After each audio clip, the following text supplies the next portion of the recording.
Welcome into the In the Money podcast for KeenelandSelect.com, and it's opening day for the Keeneland Spring Meet. Tom Leach, along with Jim Goodman, Keeneland's Director of Mutuals and Simulcasting, and throughout the Spring Meet, we will each day take a look at the feature race plus the late pick four, and then our regular Saturday podcasts will take a more expansive look at stakes races. But this is for Friday, the opening day card, and we'll start with the stakes race, Jim, the 9th on the card, the Transylvania for 3-year-olds on the turf, going 1 mile and a 16th, the opening day staple.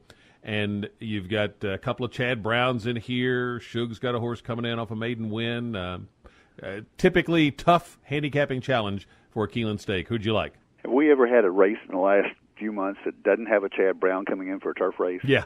Every Gulfstream, it was all winter long, and you obviously have to look at him in every single race. And unfortunately, or fortunately, if he does win, I'm taking Converge here. The Palm Beach was very impressive. He got off way back in the pack. He was 9.5 lengths out of it at the first call. Out of 13 horses, he was 12th. Passed them all and won by 3/4 of a length. Castellano takes the ride back. You got a pretty good price on him, almost 3-1 in the Palm Beach, and you may get him in here because this is a tough race. So I think he's got a shot to be 5-2, 3-1, something like that. The Palm Beach came back as a key race because Giant Run, who he beat, came back and won a stakes race next time out. So I think Converge is my number 1 Chad Brown, and my number 2 Chad Brown is Catapult, the 8, coming off a maiden win at Belmont, stretching out from 1 mile to 1 mile and 16th. But he won fairly impressively that day. But it's got a word in the running line says erratic. So first race, 93 buyer, though, is pretty impressive. Sometimes they regress off that, so that's why I'm taking Converge just by a touch over Catapult. When we go on and talk about the pick four, I would use those two, plus the 1 Inspector Lindley for Shug McGahee, and the 6-horse Sorry About Nothing for Doug O'Neill shipping in from Santa Anita. So I would take Converge on top, use the 1, 6, 7, 8 in the pick fours. I'm going to try the 6 for a little bit of a price here. It's not so much a strong win pick as trying to find a horse that's 15-1 on the morning line that could maybe finish first or second and make it a nice exacta. I like the fact that this horse, Sorry About Nothing, the turf debut, produced the best buyer figure the horse has had. So maybe moving to the turf has woken him up. Doug O'Neill obviously has Nyquist in training for the Derby, but he's bringing in some other horses for the opening weekend and sends this one along to take a shot at the Transylvania. So I'm going to make him a shaky win pick, but basically just a key horse for the exotics. Got to use him with both of the Chad Browns, with Inspector Lindley, and then Urban Bourbon intrigues me a little bit. I would put him in my exacta and just make 6 the key horse and use him with all those others in exactas. And I would take all 5 of those in the pick four on my pick four ticket. Either I would, like you, Converge was very impressive. You could make a case to single there if you wanted to spread out deeper in other races, but I'm going to take all 5 in the Transylvania. So mine is going to start out in the 7th race with 4 horses. Realistic is a first-time starter for Shug McGahee, but he draws Castellano in the saddle. And Shug is not a big first-out guy unless he's at 7 furlongs. When he runs them longer, first time out, generally those are the ones that it seems like he has a higher opinion of. So that intrigues me for Realistic, but I also want Conquest Serenade from the Cassie barn. I want Kira McLaughlin and Girl Talk, and I want Rusty Arnold's Anathalia, not sure how you pronounce that, but 110.76. Then in the next race, I'm going to go Blast with a little bit of an experience edge, and a horse that was bet in his 3-year-old debut and had some trouble, but also going to use Limitless and First Hand Report. And then the 5 I mentioned for the Transylvania. And in the last leg, I'm just going to take the top 2 choices. The 1 Union Label would be the win pick, but also 10 Fleet Gold Digger. How about you? I have exactly the same 4 horses that you have in the first leg, 1, 6, 7, 10. Obviously, McGahee has a real shot with Castellano, and I don't know how you pronounce that horse either, but he would be my top pick because I think Rusty Arnold's horse, Anathela,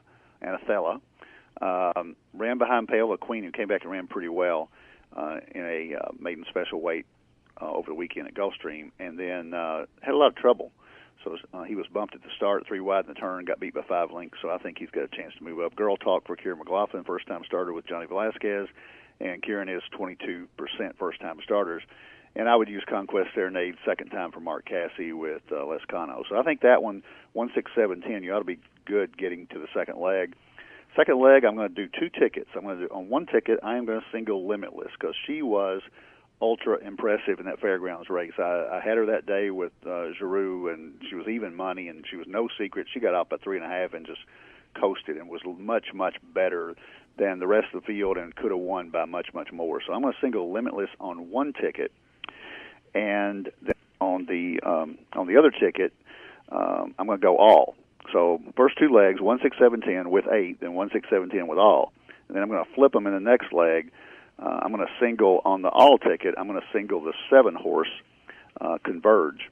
But then I'm also going to flip that ticket, and I'm going to go a little bit deeper just in case I'm wrong on Converge. I'm going to use 1, 6, 7, 8. Then in the last leg, both tickets, 1, 7, 10, 11, same horses you talked about, plus a couple, Union Label, Ghostly Wonder, for Perry Oots, and Fleet Gold Digger for a shipper from Delta Downs, and Magical Moment just because Robbie Alvarado has a habit of winning the last race of the day sometimes. So 1 ticket is going to be 1, 6, 7, 10 with 8, with 1, 6, 7, 8 with 1, 7, 10, 11 for $32. Going to flip the other ticket 1, 6, 7, 10 with all, with 7, with 1, 7, 10, 11. That one's $72. So that's my idea. One of your singles hits, you could hit it 1 time. If both of them hits, you could hit it twice.